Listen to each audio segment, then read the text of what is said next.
Hello everybody, welcome back to the channel. My name is Allan, this is my life in Taiwan, and welcome to Fengchia Nightmarket, and welcome to Prozzie. Welcome to me. Welcome to you. 欢迎来到我的频道. Oh, I don't think is that Englishly good? Is that Englishly good? We are going back to old school life in Taiwan style videos, walk and talk with me and Prozzie. We've just finished filming a video on his channel. What was it? The 5 nastiest foods. I shan't say that because it's offensive. I don't know what I'm gonna title yet. Weird food we tried here at Fengchia Nightmarket. It was a lot of fun. Yeah, we tried 5 of the scariest looking Taiwanese foods to foreigners. Oh, that's a good title, thanks. And we had fun.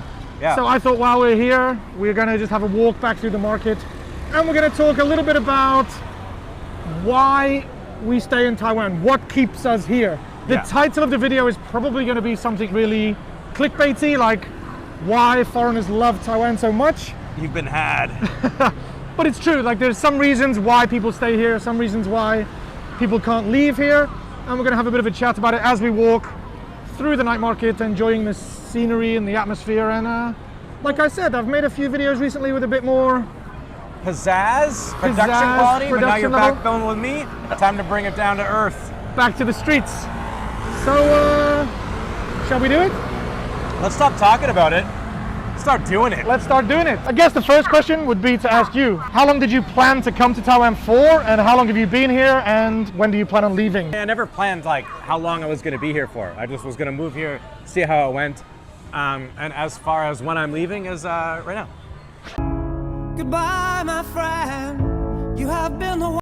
I guess there's one thing I want to say first before we get into the discussion, is that at the moment, these past few weeks or months, I'm really struggling to find a reason for what the hell am I doing here.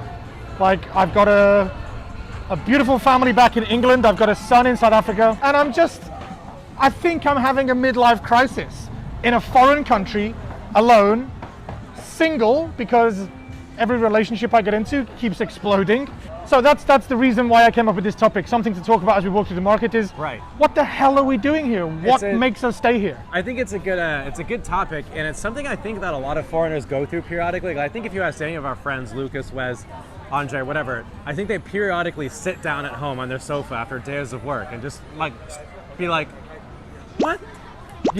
What the hell am I doing? Like exactly what you just said. Yeah. Because there is a lot that you're missing back home, but there is something I think that is keeping us here. Now, I think the point that needs to be made is how much of it is Taiwan and how much of it is us that's keeping us here. Yeah. Another big thing I want to talk about is the difference between foreign guys and foreign girls. I feel like the girls that come here for 1 year or 2 years, they leave after their 1 or 2 years. Yeah. But for some reason, the guys have this kind of. I wonder what the reason could be. I mean, is it that obvious? Yeah, definitely. I mean, I can understand why women leave. I get it. It's lonely. It sucks. It's hard to find a suitable partner. Yeah. Well, that's just to really keep it on topic. That's one reason that most people stay here, is because they find the partner, they get married, they have a family, and they build a life here. Yeah. So I've got several friends that I've been friends with for my whole 12, 13 years I've been here, and that's what they do. They have a family, they have a really stable career in teaching, like high school teachers or university professors, and they just find that they make their life here comfortable. So for those guys, there's no question about why they do it. But for me, I don't have that. For your video, can I try a chicken samosa? Yeah, why not? We're in the night market. Samosa break. Hello. Can I get a chicken samosa, please?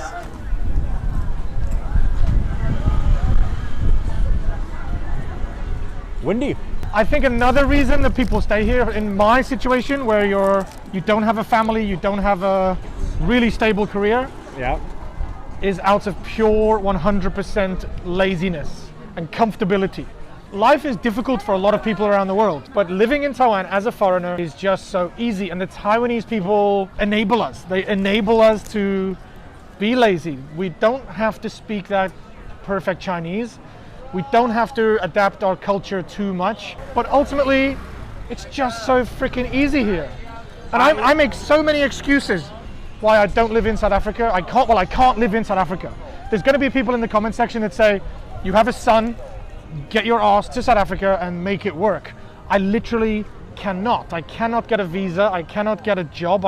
If I did get a job, it would be working in a restaurant for the equivalent of like 10 or 12,000 NT a month. I get it that like as a dad, my son needs me in his life, but also at what price?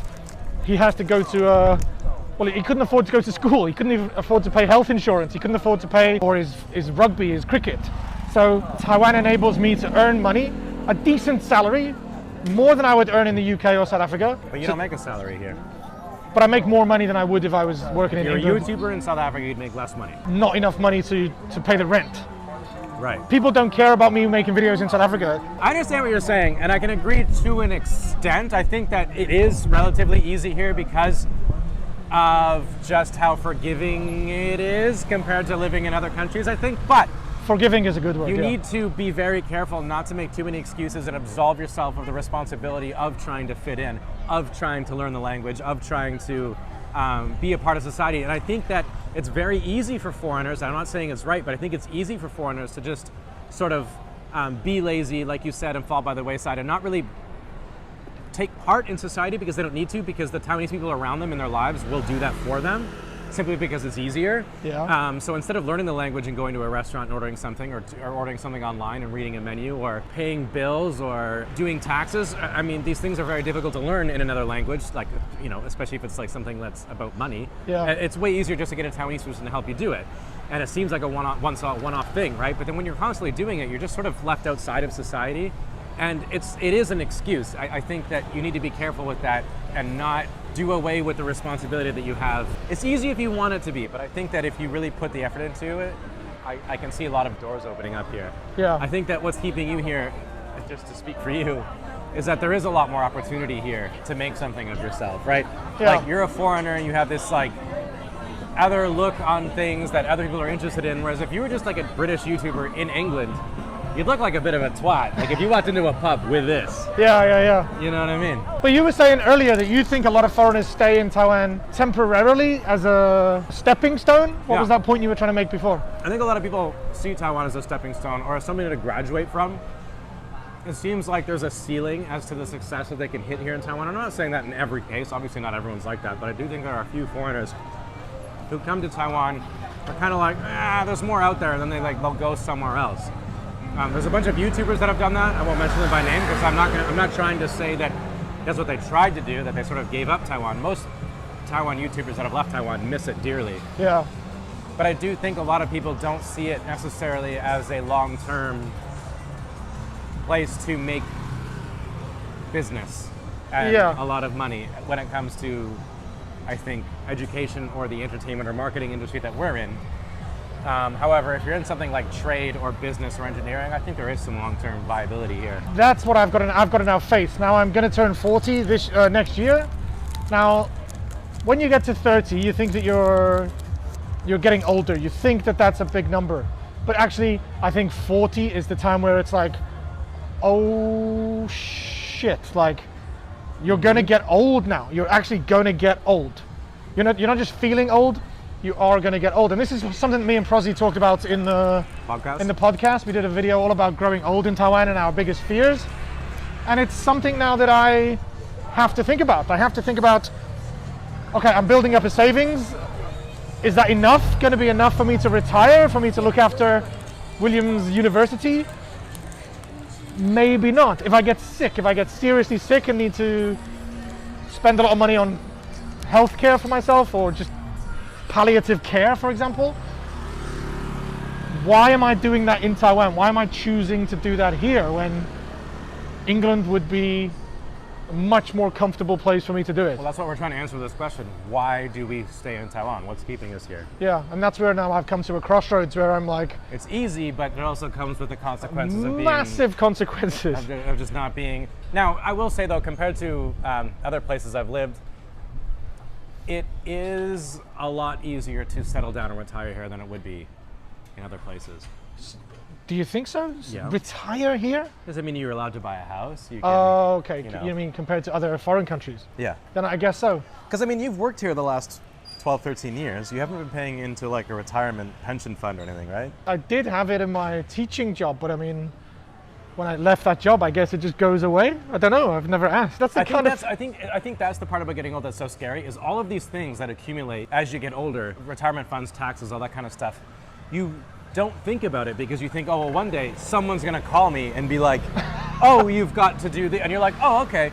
And then once you get old, you realize, actually, holy shit, I have no idea where all that money, I have no idea where it's going. I would be interested to know from your audience if they would even consider growing old in another country other than their own. Because I think that when you're young, you think that traveling, going to these other countries is so romantic, to go experience a new language and new cuisines and new cultures and new ways of doing things and looking at life. But the older you get, you start to realize, man, your life was set up in a place so that you could live and die there, and you know how to deal with stuff. You know how to ran go away from that. Yeah. You know what I mean? Like, yeah, exactly. You know exactly how to deal with things. You know exactly. The world is awfully familiar, and you just did away with it. Yeah. All that familiarity, all the way. The older you get as well, it doesn't matter where you live, the less anxiety you have about new experiences. When you're younger, if you think that things that aren't a big deal are a bigger deal than they really are, and the older you get, it's just kind of like, I don't have to get too excited over this, or I don't have to be too worried about this. I know what's going to happen. And I think that you do away with that when you move to another country. I think it's just something interesting to think about. I wanted to ask your audience about it. That's definitely true. Like, I'm now starting to think, like, is this the best place for me to grow old and die? TikTok, Allan. TikTok. TikTok. It's literally the talk is clicking. The talk is ticking. Anyway, I think we're going to wrap it up for here. Don't forget, this video is sponsored by the Allan and Prozzie podcast. So if you've made it to this far in the video, you obviously like listening to me and Prozzie talking about certain topics. Yeah. So the podcast is for you. Definitely go check it out. There's a link in the description and the top comment down below. But yeah, this has been fun. This has been nice to have a good old-fashioned style walk and talk. The old chin wag. I'm looking forward to the comment section of criticizing us for talking absolute waffle, which is what we like to do the best. But I think that your point is a really good one. If you like this type of conversation, but even longer, the podcast is exactly that. We'll go to some local restaurant, enjoy some food, and just chat about life and everything and stuff we can't even talk about on this channel, on our channels. And I think this video that we've done here is the closest thing to the podcast that you're ever going to get. Yeah, for sure. But usually the podcast is over an hour. Oh, well over, yeah. Yeah. So, link in the description below. Yeah, it is windy. I'm sorry if there's been much wind noise, but time to say goodbye. As for now and as always, I'll see you next time. Bye. Peace. Bye. Bye.